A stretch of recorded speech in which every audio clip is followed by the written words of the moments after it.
Hello, everyone. Thank you for joining this session today, which is all about visa options after your study. So I'm joined here with Nicole. Nicole, give us a wave.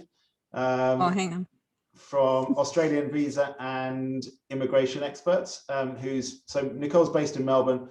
I've been working with Nicole now for 2 or 3 years, and we work together very well with students, especially students who are looking to remain in Australia at the end of their course. So a bit about us for those of you who don't know us. So we are a free application and advice guidance service for students who are looking to apply to study in Australia. We are funded by the university, so we don't charge you anything. We can waive the application fees. Obviously, today is particularly about students who want to remain in Australia at the end. So I tend to deal with all of our migration type students and particularly our families. So we do work with, and I know there's a number of you listening now who are looking to take partners and children with you. So we will, if we haven't already, we'll have an initial discussion about where is right for you.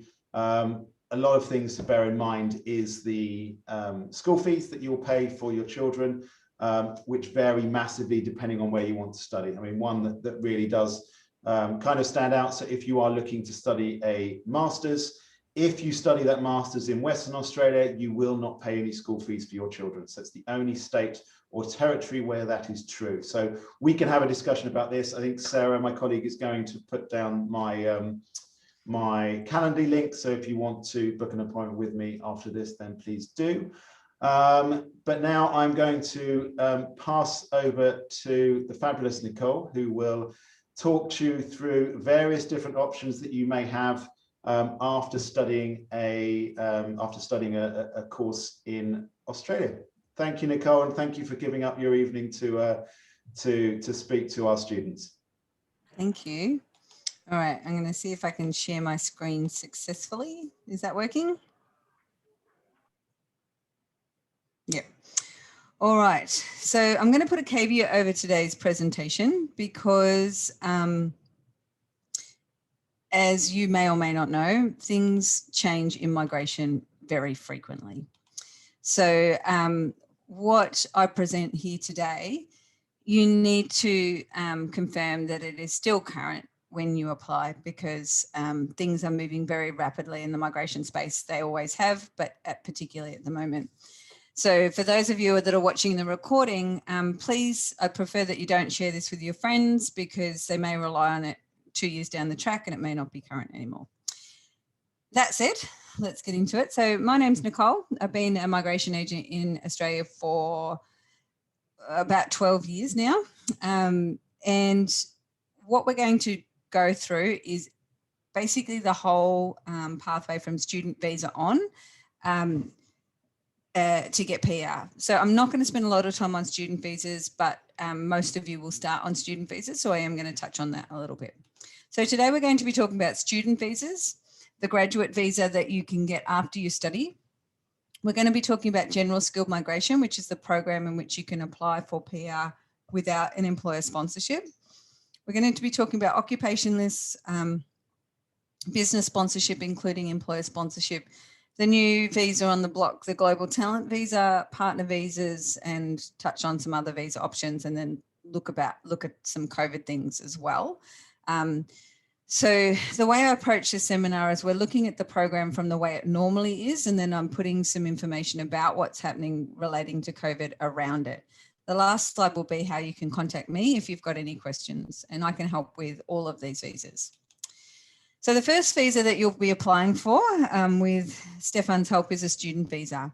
You need to be studying a course that is CRICOS registered. You'll need a COE before you apply for a student visa. In some cases, you'll need English, but it's not very often that you need to provide evidence of English. Now, funds. Many of the courses that you will study will say that you're not required to provide evidence of funds. But as a matter of course, I do it with every single application. And that's because the Department of Immigration can refuse your visa without asking for further information. So if they're not satisfied that they think that you will have sufficient funds for whatever reason, they may not ask you to explain, they may just refuse your visa. So as a standard, I provide evidence of funds with every single application, whether it's considered required or not, according to the checklist. You've got two ways you can evidence funds. If you have a spouse who's remaining back home, or you've got parents who are working, you can provide evidence of their income. If we're talking about families, if you've got more than one family member, you'll need to show that your parents or your spouse that remains at home earns at least 70,000 Australian, or whatever the UK equivalent of that is.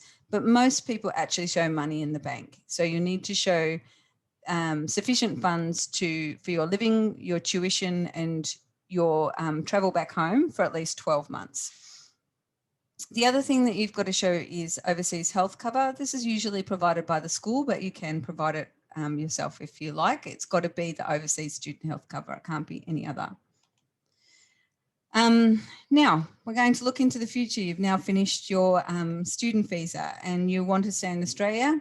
Even if you just intend to come out for a little bit, I guarantee you by the time you finished, you'll want to stay. It happens over and over again.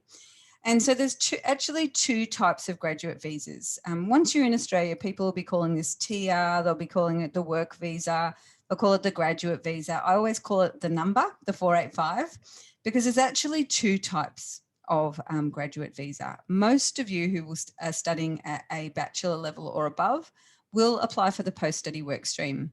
It's 2 years in length for a bachelor or a master's of coursework, 3 for a master's of research, and 4 for a PhD. I'm just making sure there's not an important question here in the chat. Comes after. Okay. So most of you will get a 2-year 485. That would be if you study in a city, but not just any city. If you study in Melbourne, Brisbane, or Sydney, you'll get a 2-year 485. You'll also get a 2-year 485 if you study in a regional city, but we'll go on to the next slide in a minute. If you study in a regional city, such as Adelaide or Perth, as you suggested, then you will also have the opportunity to apply for a third 485. Now, most people are in a hurry to get PR, and I'm not trying to stop that rush, but over and over again, I see students running out of time on their graduate visa. That 2 years flies, and there's a lot you need to do on that visa. So if you can get a third year and have that opportunity for more time if you need it, I would certainly consider studying regionally for that reason. So again, most of you will study for the post-study work stream. Unless you have already had a period of study in Australia before 2011, then you'll be forced into the graduate work visa. So I doubt anybody in this group is going to fall into that cohort. The other people that have to apply for the graduate work, the 18-month ones, are the people that are studying for below a degree level. So an example might be somebody who's studying a trade qualification to become a chef. Those people don't need to study a degree. In order to get a graduate visa, though, they have to have an occupation on the main list, like chef. So, for example, a marketing person couldn't get this graduate visa if they studied at below degree level. And they'll need a skills assessment. So I don't want to spend too much time on the graduate work because most of you will be applying for the post-study work stream. I think I've got the same slide coming in next. So I'm going to skip over a slide. Yeah. Okay, so now we're going to talk about COVID and how that relates to the 485.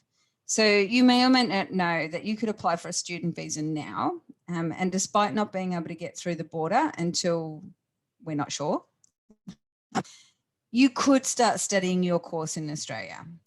And that study, while you hold a student visa, counts towards what we call the Australian study rule.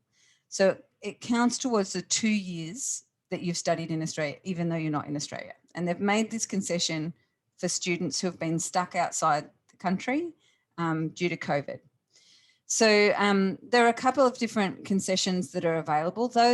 Some that apply to people who had studied in Australia and went home. There was a lot of people who at the start of 2020 went home for Chinese New Year, and they got stuck outside the country and they couldn't get back. So those people are able to apply for the 485 a bit longer after their study than other people, and they'll also have some other concessions. So if you decide to study your course early and you start using your online study early, when you come to apply for your 485, you'll need this form 1545 signed off by your school to confirm that your study while on a student visa offshore can be used for the Australian study rule for the 485 visa. On to the regional 485 visas. So the government for the last few years has been trying to get people to go regional. They want to develop our regional areas. They want to get people out of the city. And so they've developed a lot of incentives to try and get international students in regions as well. And this is one of them. So if you study in a regional city and you remain in a regional city after your studies, so you might get 2 years after on your 485, and by then maybe you haven't got PR for whatever reason, you could get an extra year if you are in a city like Adelaide. But if you're in a true regional area, I don't know how well you all know Australia, but basically a country town, maybe Warrnambool, if you know Victoria, so considerably out of town, you could get an extra 2 years on your 485. And the reason that's useful is because for some visas, you'll need, depending on what you study, you'll need work experience after your period of study to get you PR. And I think here we're dealing with a lot of an older cohort. So you'll know that often as a graduate, you don't often walk into your first job right out of study. So there's often a bit of lag time between when you finish your study and you get your first job. And that's why that extra time is handy. On to general skilled migration. So general skilled migration is made up of 3 visa subclasses. So every visa in Australia has a number. You're going to come in on a 500, then you'll go to a 485, and then most likely you'll apply for PR from general skilled migration. You may apply for PR via a previous qualification that you've had. That's absolutely possible. You may do that through employer sponsorship. You might do it through general skilled migration, but most people go student visa, graduate, general skilled migration. So the 3 visas in this group are the 189, the 190 and the 491. The 189 and the 190 are straight to permanent residence if you can get them. The 491 is slightly different. It's a 5-year visa, and in order to get PR via the 191, you need to remain in a region and work in a region for 3 years, paying your taxes to $53,900 per year. That's a achievable wage in Australia. To give you an idea, a graduate teacher might earn 70,000. So if anyone's looking to be a teacher, that's a sort of a bit of a bar of the kind of income that you might earn. So in order to be eligible for the 189, you've got to have an occupation on the MITSL. So this is a skills and occupation list. We've actually got 3 skills and occupation lists. The MITSL, which is the main list, has about 250 occupations. It's got things like teaching, engineering, nursing, IT, accounting, trades, a lot of the occupations that when you're young, somebody asks you if you're going to be. And then the second list includes another 250 occupations. So now we've got about 500 on that, on the Stutzel, which is the second list. So the 190, if you're a marketing person or a copywriter or a primary school teacher or a scientist in some instances or a lower level IT person, you might have an occupation on that second list. And that means that in addition to doing all of the other things you need to get for PR, you need to get the support of a state. So each state has their own program. And so the state in which you choose to study is very important because you need to make sure the state that you are studying in is sponsoring your occupation. Otherwise, you're going to have to move state after your study to get a 485 on your 485 and work in another state. So it's especially for those of you who've got children. I've got children. It's harder to move around once you've settled down. So your state is very important. The 491 has about 700 occupations on it. So each, as the visas go along, they get more and more occupations on it. So the 491 includes things like policy analyst, farmer, driller, a whole bunch of occupations that you might never think of are on that 491 list. So basically the way the lists work is if you've got an occupation on the main list, it's also on the second list. If you've got an occupation on the main list, it's also on that third list. And if you've got a list on occupation on that second list, it's on the third list. But if you've got an occupation only on the regional list, it doesn't go the other way. So that's why an occupation on the main list is more beneficial, because you've got more options. In all cases, you need to be between 18 and 45. Now, this doesn't rule you out for PR if you're over 45. You do have other options, but it won't be through general skilled migration. So you need to be between 18 and 45 when you apply, when you're invited to apply for the 189, the 190 or the 491. If you turn 45 during processing or after you've been granted the visa, that's totally fine. You just need to be under 45 at the time you're invited to apply for these visas. You'll need a minimum of 6 English. For those who hold a UK passport, this is your passport, is equal to a minimum 6 English, but many people will need, most people will need to sit an English test because you'll need it for points. So you get points for different things. And a high level of English evidenced by a test is one of those things. In all cases, you'll need a skills assessment. I say in all cases, there are 2 exceptions, and that's doctors and lawyers. So doctors and lawyers, their registration to be a doctor and their registration to be a lawyer is their skills assessment, but they're the only 2 exceptions to the rule. I'll explain what a skills assessment is on another slide. And in all cases, you need at least 65 points. This is the process from beginning to end. So we're looking into the future. You finish your study, you're on your 485. We're going to get you PR via general skilled migration. You need to be of a suitable age between 18 and 45. You need qualifications and or work experience. You need skills and an occupation on the skilled list. You need a skills assessment and English test, suitable points. Once you've got all of those things, you will lodge an expression of interest through Skills Select. This visa is not like other visas. You can't just apply. You need to be invited to apply. So that's why those points are important. You're going to be in competition with other people in some instances. You may need state or regional nomination. More and more often, this was really common many years ago. I did a lot of state and regional sponsorship early in my career, and we've come full circle, and pretty much everyone is going state and regional these days because it's so competitive in the 189 space. You will need an invitation to apply, and then you'll apply within 60 days. And only at that point do you get a bridging visa that will allow you to remain in Australia. You can also apply for this visa offshore. So if you think you already have an occupation on the skills and occupation list, you can apply at any point before you come, when you're here. You don't have to finish a visa in order to be eligible for a visa if you're already eligible for it. I'll give you an example. So maybe you're coming to Australia to study a Masters of Professional Accounting, but you've already been an accountant in the UK for 5 years.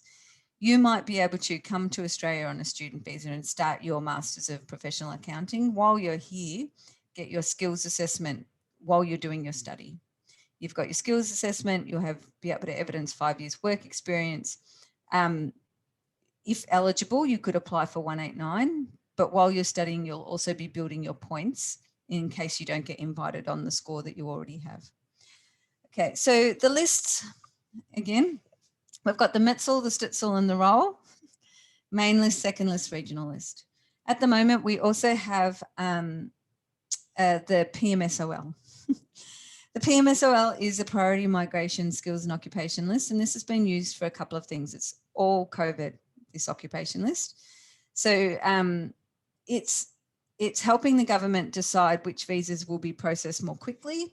To give you an example, I lodged an application for somebody last year, and it's been sitting there undecided since November. And I lodged an engineer this week, and it was already allocated in 2 days. So engineers are a priority for our government, and so they're fast tracking those applications. The priority migration skilled list also is helping people get through the border. So if you've got an occupation on one of these lists and you've got an employer sponsorship, you might be able to get through the border. The occupation lists are revised usually every 12 months. We're due for the last revision in March 2020, but instead we got COVID, so that didn't happen. But usually they're trying to, an update of the list might mean that one occupation moves from one list to the other, because the whole purpose of these lists is, so the main list is the occupations that are in most need in Australia. The second list, lesser need, but still a need, and the regional list, more needed in the regions. So they review this and see if it's all looks the same, and they add and take away occupations. It is highly influenced by lobbyists. So in the last update, we got football player because, Australia needs more football players. But it also is reactive to what's happening in the world around us. And the next slide will show that. So some occupations that were listed to go on to the March 2020 list or change lists were some of the ones listed here. So our skills and occupation lists are about 5 years behind what's really happening in the world. So there's a lot of data scientists out there, and they didn't fit anywhere on our occupation list. So it was decided that data science would fit under information and organisation professionals, not elsewhere classified, and blockchain occupations would fit into one of the 2 occupations up there. And then if you see the possible changes, ICT project manager, which includes blockchain, was flagged to go from Stutzel to Metzel, and information and organisation professionals, which includes data science, was flagged to go from Stutzel to Metzel, procurement manager, sales manager, so on from Stutzel to Metzel. Didn't happen, but it probably still will. But we just need to wait for the next change. So when the next occupation list changes, the government's saying they're just going to wait for a bit because nothing is normal at the moment, and they can't really see what is in real need and what's not. Okay, so normally the way the skilled program works is, I've just realised that I haven't updated that slide at the bottom there, but anyway, normally the way the skilled and occupation list works is they just pick the cream of the crop, the top scorers, no matter what your occupation. So they pick by a combination of the high score and the date you applied. So if you and your friend had the same score and one applied a day earlier, your friend may get invited earlier than you. So date score and point score is how they normally look at it. During COVID, the government have instead selected by occupations that they think are important to our economic recovery or health. And that has mostly been health-related occupations and engineering-related occupations. So that means that poor accountants who have been waiting to be selected have not been selected all migration year. We are almost at the end of the migration year. The migration year ends on the 30th of June. And what we're hopeful of is that we will see a return to the program we're more familiar with, and that they're just picking the high point scores and not picking and choosing occupations. State and regional programs were delayed due to COVID. They all opened in January, February of this year. Normally they would open in July of last year. And all of the states were instructed by the federal government to prioritise critical need occupations, but all of the states interpreted that differently.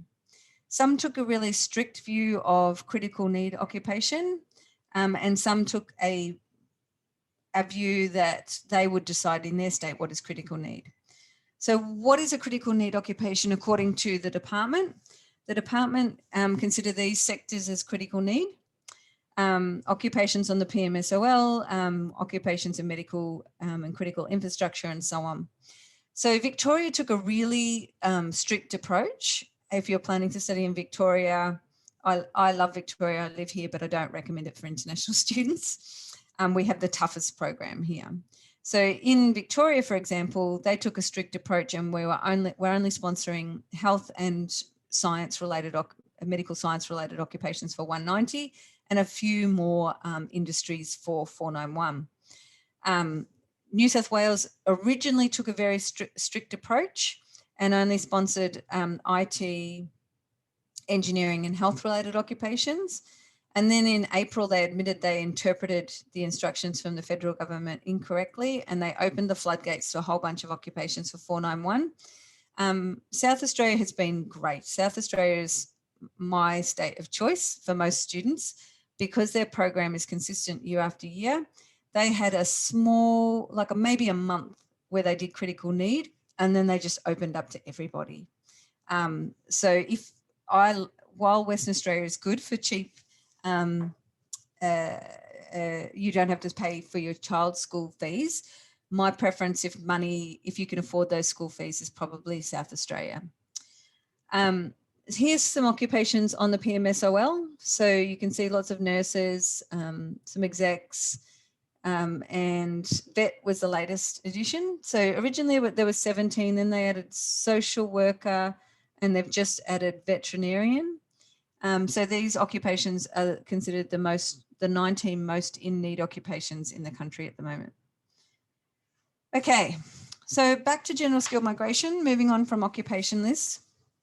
How does it work? So we're looking into the future. You've been in Australia, you've completed your study, you're ready to apply for general skilled migration. You've got your English test, you've got your points for various things.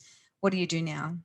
You lodge an expression of interest through Skill Select, and usually every 4 weeks there's a selection round. It's called an invitation round. In 2021, they decided to make it quarterly. So we had one in January and we've just had one in April. And you are very lucky to have this presentation today because the April round was just released today. And so I've got the latest round in this presentation. Now, at least 65 points is required, much higher for many occupations. There's something called an occupation ceiling. It's just a government term for a quota for each occupation. You'll see reference to pro rata occupations. These are just occupations where there's more demand for places than there are places available, traditionally IT, engineering and accounting. And EOIs are ranked by point score and lodgement date or date of effect. Now, a date of effect is when you lodge your EOI, that is your date of effect. But if you increase your points by getting a higher English point, higher English score, and you update your EOI as you're expected to, that changes your date of effect to your eligibility on that point score was the day that you updated it. At the moment, critical need focus. Now, state and regional nominated is a bit different. There's no invitation rounds. There's invitations whenever the state wants to invite you.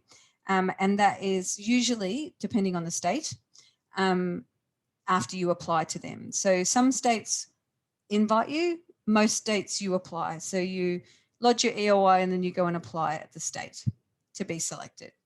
Then they'll process it maybe for 4 weeks, and then you'll either be invited or you won't be. If you meet criteria, there's no reason that you won't be invited. There's no occupation ceiling set by the federal government, although the states themselves might have certain quotas for certain occupations. And in most cases, 65 is sufficient. I've got 3 slides here. We're having a look at the change from pre-COVID to now. So pre-COVID, this was the last normal round for 189. This is only 189 and family-sponsored 491. I really haven't talked about family-sponsored 491, but if anybody has family in Australia, your family can support you if you have a MTSL occupation. It only applies to MTSL occupations, and your family member has to be in a region. So given those 2 clauses, there's very few people that are eligible. But if you do have a family member down to first cousin, that's how related they can be, and they live in a region. So for example, Perth is a region. then certainly, and you've got an occupation on the main list, 491 family could be an option. Okay, so pre-COVID, last normal round, 1,000 places. Most people needed 90 points for 189, and they waited 9 weeks from the time that they lodged their EOI or their date of effect until they were invited. Family sponsored 491, there are 300 places, you needed 90 points and you waited 7 weeks. Move on to April 2020. This is the first round that was really affected by COVID. So 50 places instead of 1,000, 95 points for the average person, 2 weeks you waited if you had 95 points. Accountants were 100 points, family sponsored only 50 places, they needed 95 points and waited 1 day. April 2021. Most occupations needed 80 points. So it's a drop in the points, but look how long they waited, 22 months. 22 months before they were invited, and EOIs only last for 2 years. So they're nearly at the end of their EOI. Now the occupations that are being selected are critical need focused, allied health engineers. If you've got NA, that means they're not being invited at all. Industrial, mechanical and production engineers, 80 points, waited 22 months. Other engineering professionals, 90 points, 12 months, or 70 points for 491. And families sponsored 160 places, 65 points, and they waited 2 months. So which occupations are actually being invited for critical need? This isn't based on this selection round. This is the January round. So some of those numbers might be a little bit out. But generally, we can see construction project managers, IT, engineering, infrastructure related and health related, basically. They're the occupations that have been invited in the 2020 to 2021 migration year. Now, we've got a couple of slides about points. Most people will say, I just want PR. I hear it over and over again. I don't want to wait. I just want PR. I'm like, yeah, well, so does everybody. But it's really competitive for the 189. Here's an example. I'm going to assume that we've got some parents in the room, so that you're over 33. So usually I look at this. Sorry, I'm using my cursor on the wrong screen. Usually I look at this as a comparison, but I'm going to instead look at the older cohort. So if you're between 23 and 40, you get 25 points for age. If you study in Australia, you get 5. If you study in a region, you get another 5. Just keep that in mind. Degree, you have a degree, 15. You might be single, or you have a skilled partner, or you might have an Australian partner, 10 points. You might speak another language, and then you get 5 points. You might do a professional year if you're in IT, engineering or accounting and get 5 points. You might have some overseas work experience of 3 years for 5 points. You might work in Australia for 5 points. Do all of that when you're between 33 and 40 and you only get 65 points. So this is what you get with your passport. This is why people need, even English speakers need to sit an English test to get competitive for the 189. Remember that those point scores for most of the time are upwards of 90. So at best, you can get to 85. Compare this with a 491. We're looking at the same group between 33 and 40. Now we're looking potentially studying in Perth. Actually, maybe we'll do an even older again. Okay, we're going to do an older again, between 40 and 45, 15 points for age, studied in Australia, degree level, potentially single, regional points up to 60. So 60 with your passport, you do need to sit an English test, but you can get to 70 pretty easy. You can see that because you only need 65 points here, there's just so much fewer things that you have to do. Here's an overview of what's happening with the states. I'm just going to have a sip of my juice, just 1 minute. I've been talking all day. I've done 6 consultations and 2 presentations today. So New South Wales and Victoria, usually the places people want to go. That's just because they know Melbourne and Sydney. They might know somebody there, but they're the hardest states to go to. Just because you study and get sponsorship from another state doesn't mean that you're stuck there forever, but it's often the way that it opens the door to your PR. So New South Wales, at the moment, they are only sponsoring critical need. You need to be in New South Wales or offshore. They're less likely to invite you from offshore at the moment. So, but they are open and inviting in basically IT, engineering and nursing. 491, they actually have 14 different regions. This state is virtually impossible to navigate on your own. So you've got 14 different regions, all with their own lists, all with their own requirements. But you need to meet one of these 3 criteria. You need to live and work in a regional area in New South Wales. You need to pick one of the regions that is sponsoring your occupation. All the lists are different. You need to study and live in a, or you can study and live in a regional area. Again, the region you choose needs to be sponsoring your occupation. And then normally they have this amazing program, which is really good for people who are offshore and haven't come to Australia, but at the moment it's closed because our borders are closed. But normally you can do show that you've got 5 years work experience. You never have to have set foot inside of Australia. And you can be sponsored by one of the regions, or the other one is that you might have relatives in a regional area in New South Wales. So they've got quite a broad program. Now, Victoria doesn't have an occupation list, very useful. We have sectors. So for 190, you need to be working in the health and medical research sector. That doesn't necessarily mean you have to be a nurse or a scientist, but you need to be working in those sectors. So you could be, for example, an IT person working in those sectors.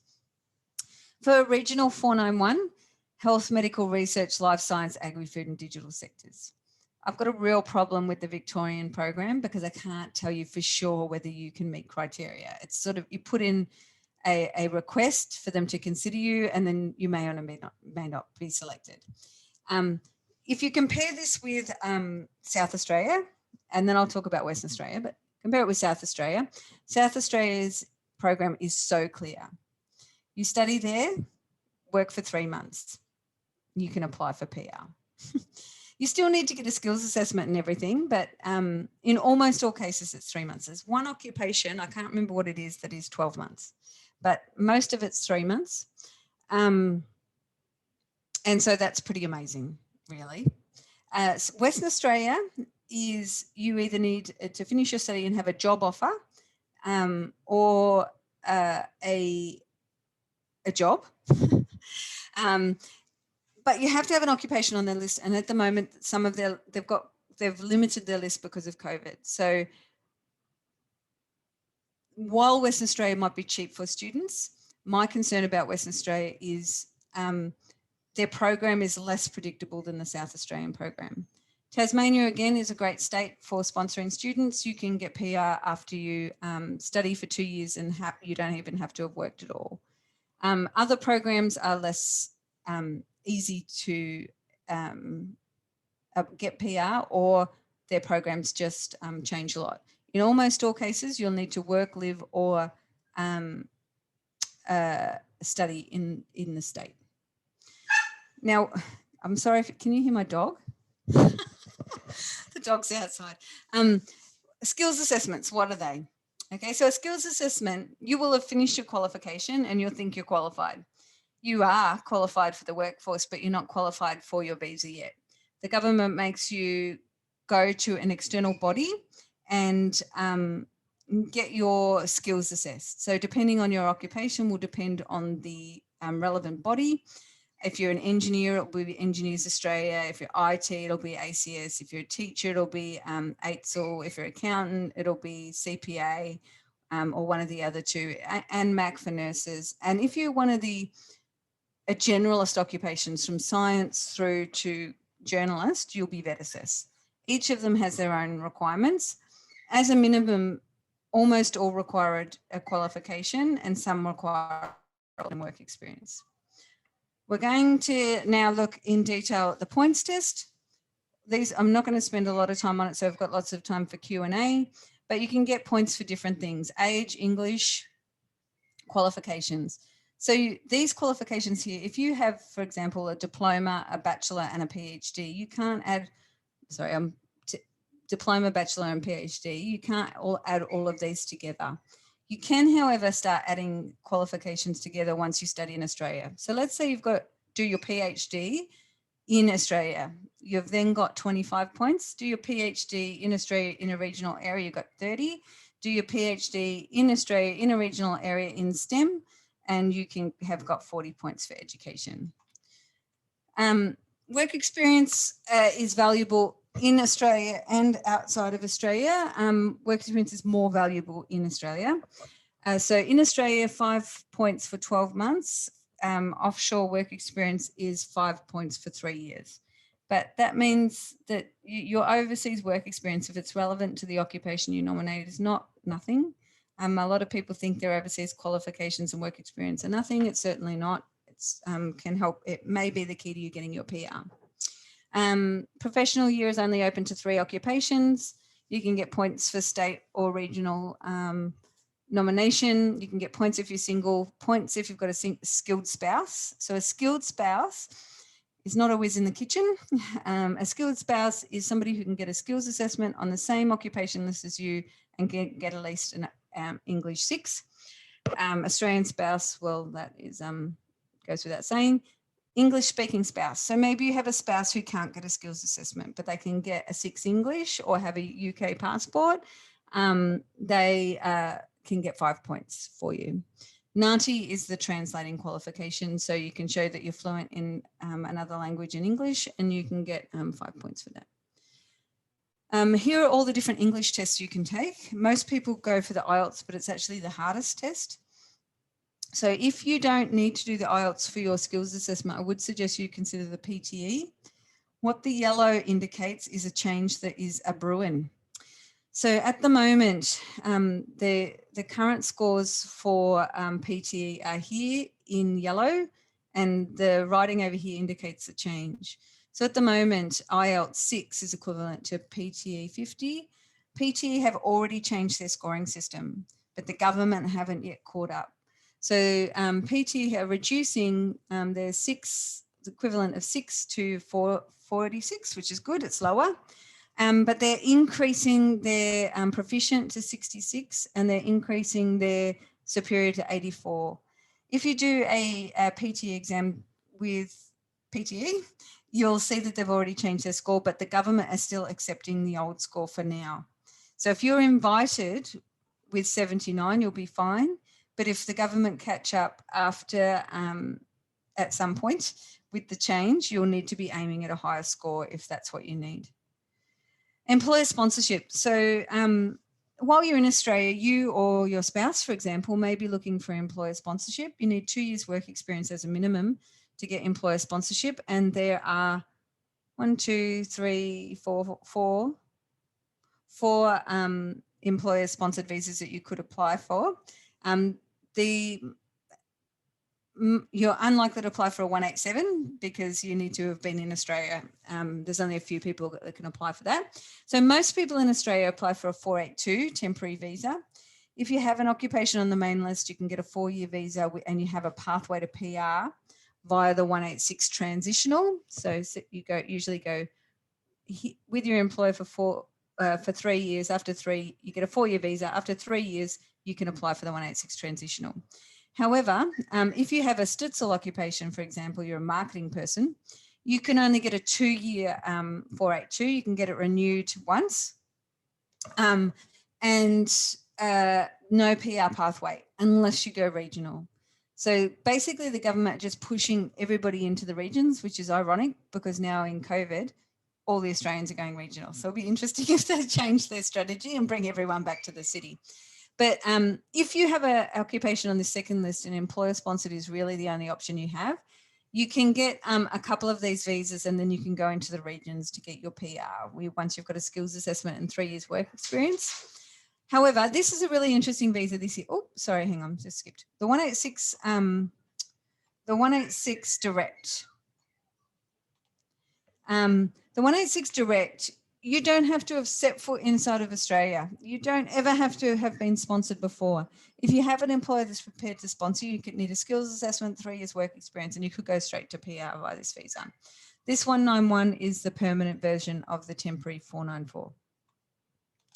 I'm just going to have to get a cough lolly because I'm about to lose my voice. So Global Talent Visa. Global Talent is the newest visa on the block. Almost every PhD in Australia is trying to apply for this at the moment, but it's really the top of the tree. This visa replaced the Distinguished Talent Visa. The Distinguished Talent used to have 200 people granted per year. The reason that everybody's loving this at the moment is because the government made 15,000 places for it. What Australia wants with this visa is to draw talent from all over the world, the best of the best, to try to develop the Australian economy, bring new and innovative ideas, have the greatest minds, and so on. So if you look at this and you think, oh, I do actually work in one of those sectors, you need to think to yourself, are you a leader, innovator, and exceptional in your field? So a PhD goes part of the way to showing that you are exceptional, but you don't have to have a PhD. You have to show that you either command a salary of equal to 153,600 or you are able to. You've got to have a nominator in Australia who is from your field. So to give you an example of the caliber of people that we've been getting through for this visa, I've helped somebody who is a professor in biomed. She made a new discovery in oral cancer. She went to Harvard, was a high scoring person there. And we got her a global talent. She had 23 published papers. She was invited to speak all over the world. Her work had been peer reviewed and republished. I'm currently helping a couple of people who work in space. One actually in space, and one's work is based out of space via satellites. I'm also helping a few other people who have been doing work in AI and other digital related technology, including data analytics. Partner visas. While you're in Australia, you might meet an Australian partner. Partner visas are a good way to go. You can apply for a partner visa if you're married in a de facto relationship. De facto means living together for 12 months, or registered your relationship if you haven't been de facto for 12 months. It's usually a two-part visa application process unless you've been in a relationship for 3 years or you have been in a relationship for 2 and have a child. There are prospective marriage visas if you happen to be in a relationship with a Australian at the moment, but you can't get through the border and you intend to marry. There's also relationship visas for partners of New Zealand citizens. Some people will have studied in Australia and will already have their 485. So if you need to get work experience, you might want to consider a working holiday visa. There's a number of different, you can get up to 3 working holiday visas if you do regional work. Bunch of other visa options, and there's me. Okay, questions. Stefan, do you want to? Yeah, I'm just coming in now. Thank you, Nicole. Always good to hear about the Mitzel, Stitzel, whatever it is. That's Mitzel, Stitzel, roll. Yeah. It's amazing that you can keep up with all of that, because I've listened to this a few times. It still confuses me. Which I guess is I don't know what that says about my presentation. No, not at all. So I guess the first question I've had emailed here, which is actually quite I guess fitting, I think I know the answer having listened to the presentation, but it's, why should I use a migration agent? Because it's really complicated. I think what I would suggest that it's really hard to see the big picture. So the things that I hear from students who've been told by not education agents like you, but some others, they just come to Australia and they'll get PR if they study. That is a really common view, and there's a whole lot more to it than that. So you have to meet the requirements for the visa. You've got to meet the requirements for the skills assessment. You've got to meet the requirements for the state, and they're all different. So if you don't go to a migration agent, particularly a good one, you may end up doing part of what you need to do and you'll run out of time to do the next thing. Yeah. I'm quite good at strategy. So I listen to what people want and we can find a way that might work, but I'll also give you a plan B that I'll know probably will work. Yeah, no, I mean, I can completely agree with that. I mean, students that I've spoken to, and I get asked this question a lot. And the way I guess I try to explain it is I could do my tax return myself, but I pay my accountant to do it because that's what he does every day and he knows what to do.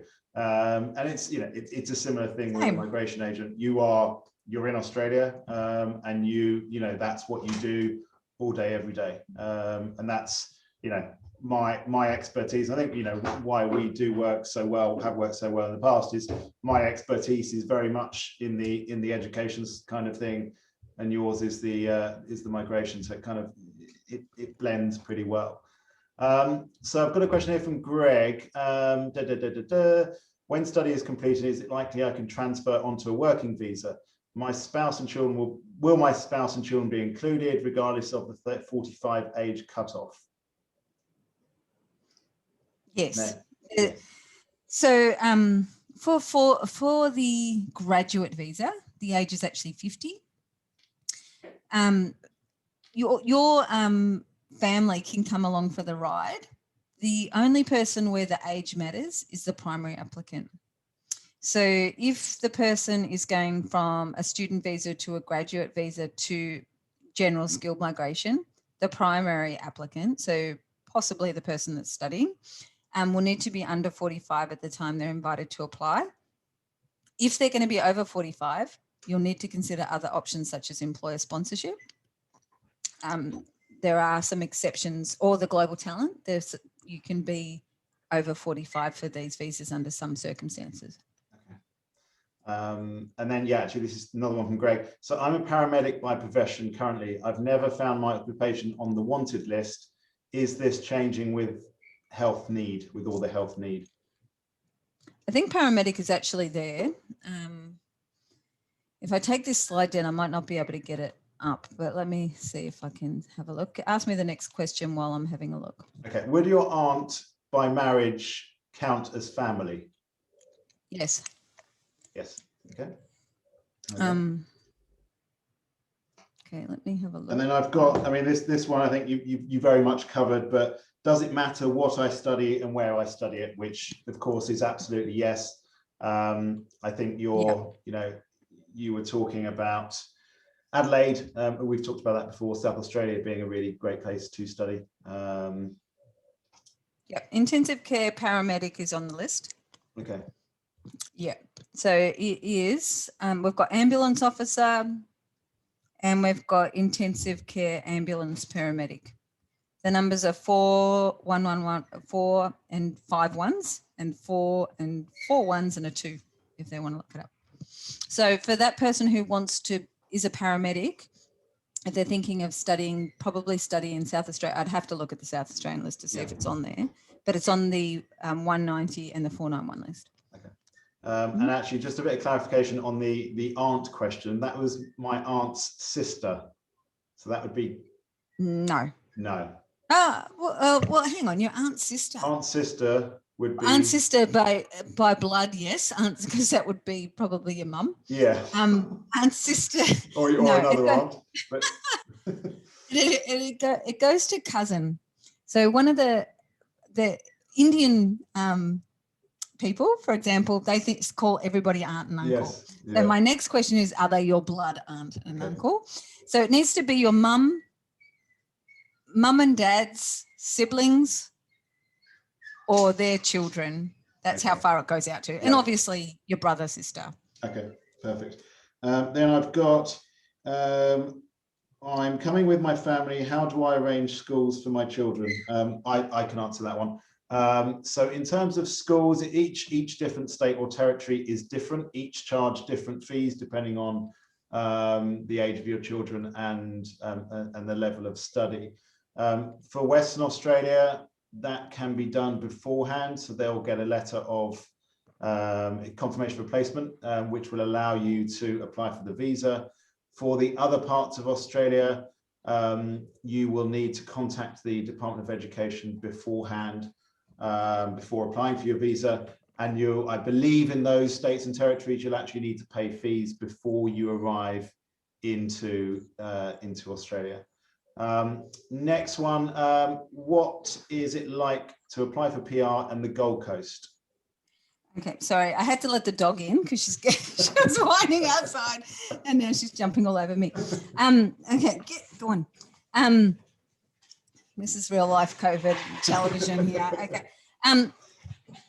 Normally I would say Gold Coast, great. The problem with the Gold Coast study is regional, so it could be 190 or 491. Amazing. My problem with the Gold Coast at the moment is the Queensland's program's very unpredictable. So if all things were equal, South Australia all the way. I should get commission from South Australia. And it's the only reason for that is year after year, it's the same. Year after year, it's the same. In Queensland at the moment, they've got COVID priorities over everything.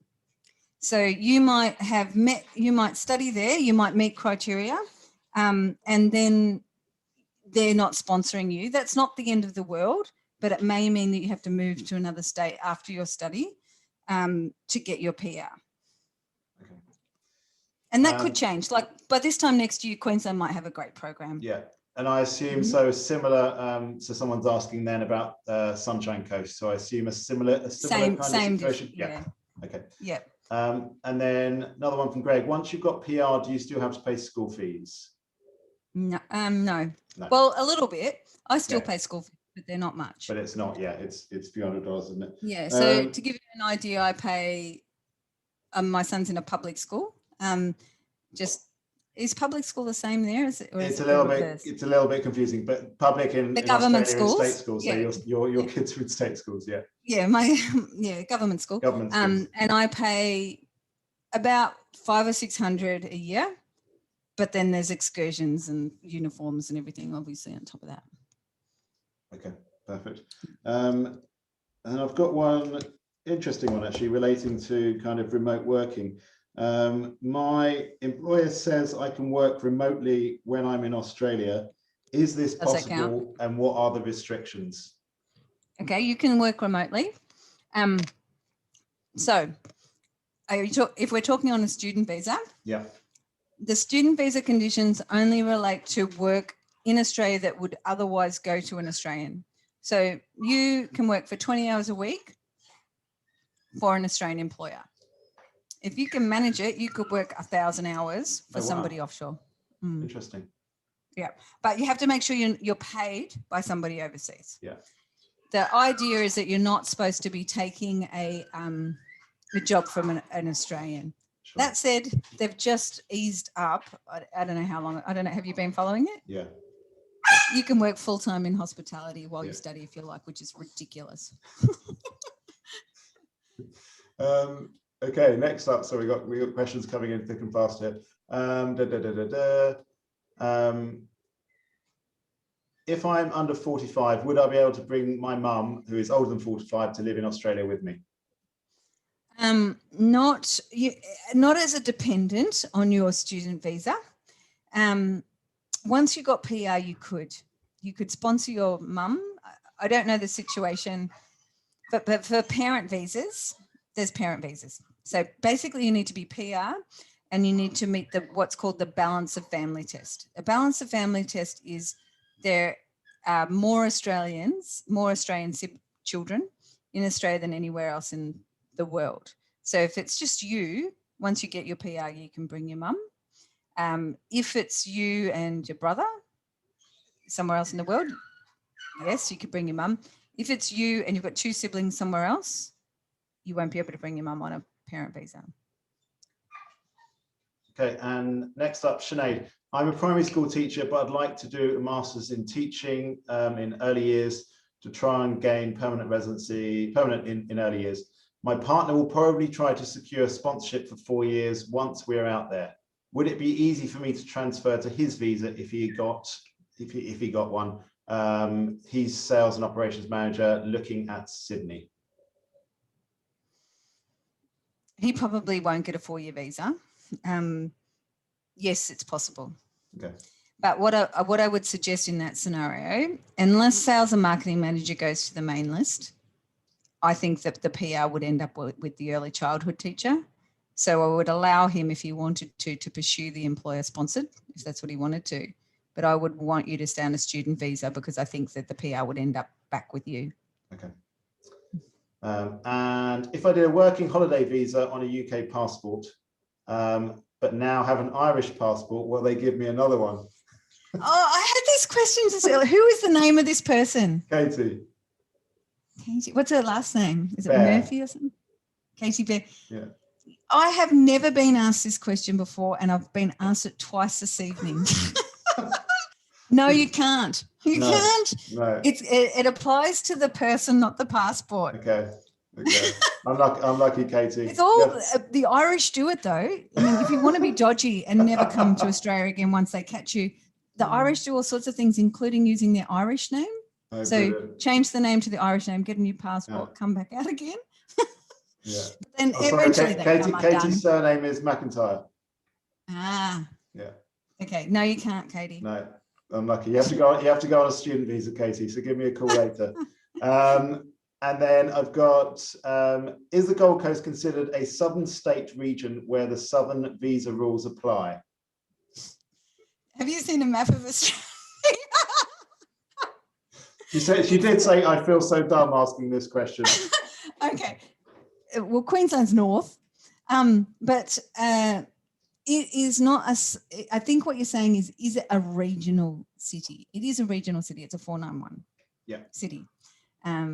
Yeah. Okay. And another interesting one, if someone on a student visa fell pregnant during the 485, does this affect or pause the visa or make no change? What happens if you have a baby in Australia, and it happens very often, is the baby is born with the passport of the mother, or whoever is, I guess, father, I suppose, in some cases, but born to the passport. So it's just administrative, really. You have to advise the department that a baby's been born, you have to provide birth certificate, get a passport, they get the visa. Yeah, it doesn't change anything. Okay. It might change something if the baby was born unwell, but generally it doesn't change anything. Okay.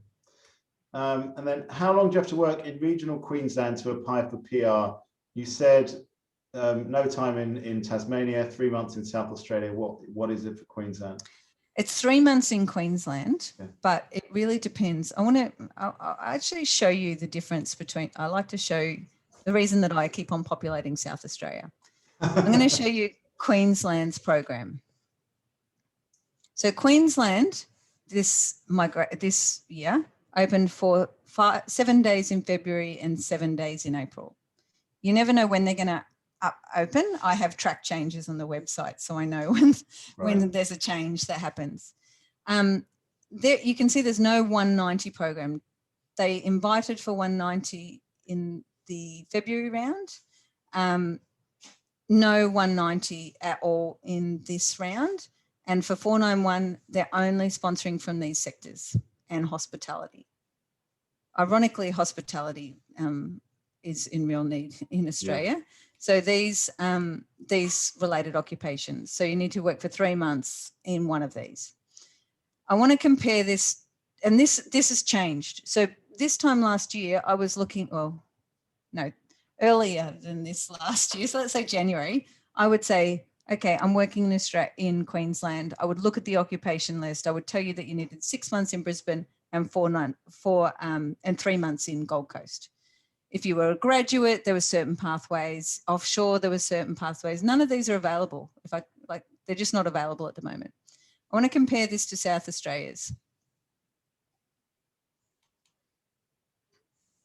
Let's say we're looking at teacher. That seems to be a pretty common one for your guys. Yeah. So we'll look at teacher. We have all the teachers here and we can see clearly what they need to do. I'll click on early childhood teacher.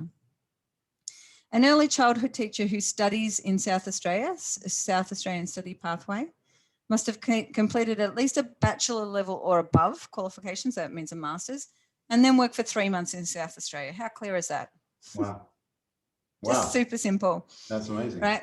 Compared to, or let's say you went and studied in Queensland, they didn't get their program sorted out, and you go to Queensland, you do your study and you realize, okay, I'm not going to get sponsorship. I'm now going to go to South Australia. You get your 485 and you go down to South Australia and you work for 12 months there. It has to be in your nominated occupation, but it's just so clear. Yeah. 491, 6 months. This is why I like the South Australian program. Yeah. Well, it's also a website that's very clear as well, which you don't see. Oh, the website's so clear. Migration. Yeah. There are other nuances about it, but we can see that a South Australian graduate needs 65 points. They need proficient English in this case. So teachers are going to need proficient English anyway. So proficient English, 65 points. They can be sponsored for either of those. They completed degree level or above, work for 3 months as a teacher, bam. Yeah. So each state has their own program and none are as clear as this one. No, fantastic. Brilliant. Well, that concludes our questions. Katie, there's a question you're asking me about animal ecology. I'll need to check that. So give me a buzz later on. Thank you, Nicole, as ever. There's Nicole's details there. As you've probably worked out, she knows everything that you need to know about migrating and visas for Australia. So please do get in touch if you want any more information from her. And likewise, I am available to book meetings or to speak further about your plans. So thank you again, Nicole. Go and play with your dog and have a good evening. And I'll speak to you again soon. So thank you, everyone. Thanks for listening. Thanks for having me. Bye-bye. Take care. Bye.